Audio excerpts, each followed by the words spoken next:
બસ જો અબ્બી હાલ હજુ નવરી થઈ એલી. હવે તો છોકરાઓને બોર્ડની એક્ઝામ પતે ને તો ખરેખર મને શાંતિ થાયેલી.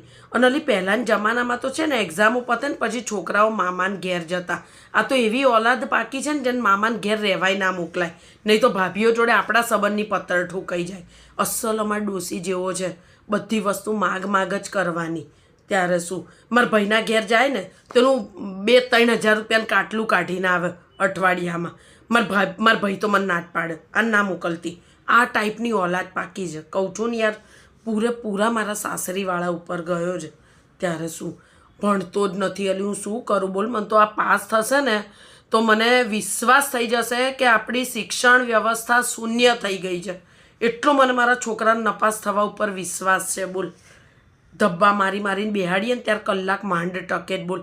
મને એમ થાય રાત્રે મોડે સુધી કે વાંચું છું, કાલ કે છે રાત્રે મોડે સુધી વાંચું છું, તો હું રાત્રે 1 વાગે એલાર્મ મૂકીને રૂમમાં ગઈ. મેં કીધું લાય એને કંઈક ચા બા જોઈતી હોય તો બનાવી દઉં. તો અંદર મોબાઈલ ટીચતો હતો બોલ. એવો ભોળામાં 2 મુક્કા માર્યા ને અલી મેં તો. અલા વસ્તારથી બહુ કંટાળો આવી ગયો છે. અને અત્યારે તો સ્કૂલના લોકોએ માથે ચઢાઈ મેલ્યા છે.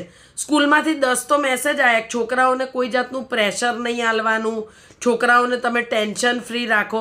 એટલે મા બાપ ટેન્શનમાં મરી જાય પણ છોકરાને ટેન્શન ના આવવું જોઈએ. ત્યારે શું એકેય સુસાઇડ કરે એવા ના હોય. આ 10 લાખે 1 જણ એવો હોય કે જે સુસાઇડ કરે, પણ એના માટે આ 10 લાખને બીજાને આપણે હાચવવાના. ત્યારે શું સ્કૂલના મેડમ સ્પેશિયલ મને ફોન કરીને ગાઈડ કરી બોલો કે હમણાં તમે તમારા સન જોડે પ્રેમથી વાત કરજો. હવે એને કહેવા બે આવે છે કે આ કઈ ઓલાદ છે અમારા ઘરમાં. મેં હા બહેનો જરાય ટેન્શન ના કરતા, અમે પેદા કર્યા છે તો અમારે જ એ લોકોને નિભાવવાના છે.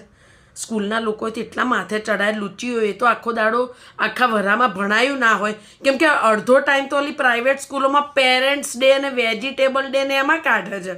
તો જ્યારે આને પૂછે ને તો કે મારે પ્રોજેક્ટ ડે છે અને કરીને ના જાય એટલે એની સજા આલ દેવાની. ત્યારે શું ઓલી પ્રાઇવેટવાળાનો ધંધો છે કંઈ. તો પોતાના ટ્યુશનો કરવામાંથી ઊંચો આપણા સાહેબો હતા. આટલા વર્ષે આપણે આપણા સાહેબોને જોઈએ ને તો આપણે એ લોકો નમન કરીએ. અત્યારના સાહેબો 3-3 લાખ રૂપિયા લઈને ગેરંટી છે. ત્યારે શું અને અમારો તો નપાસ થશે. મારે તો અત્યારથી જ સોસાયટીમાં બધાને કહી દેવું પડશે, નહીં તો મોઢું નહીં બતાવાય એ દાડે ખરેખર. અને ઠોઠ છે એના બાપ ઉપર ગયો છે. કહું છું ને તને, આ નહીં થાય પાસ 1,00,000%. તું પેંડા લાવજે, તાર છોરો થઈ જશે પાસ. અમારો તો વિશ્વાસ છે. વાંચતો જ નહીં, વાંચે તો પાસ થાય કે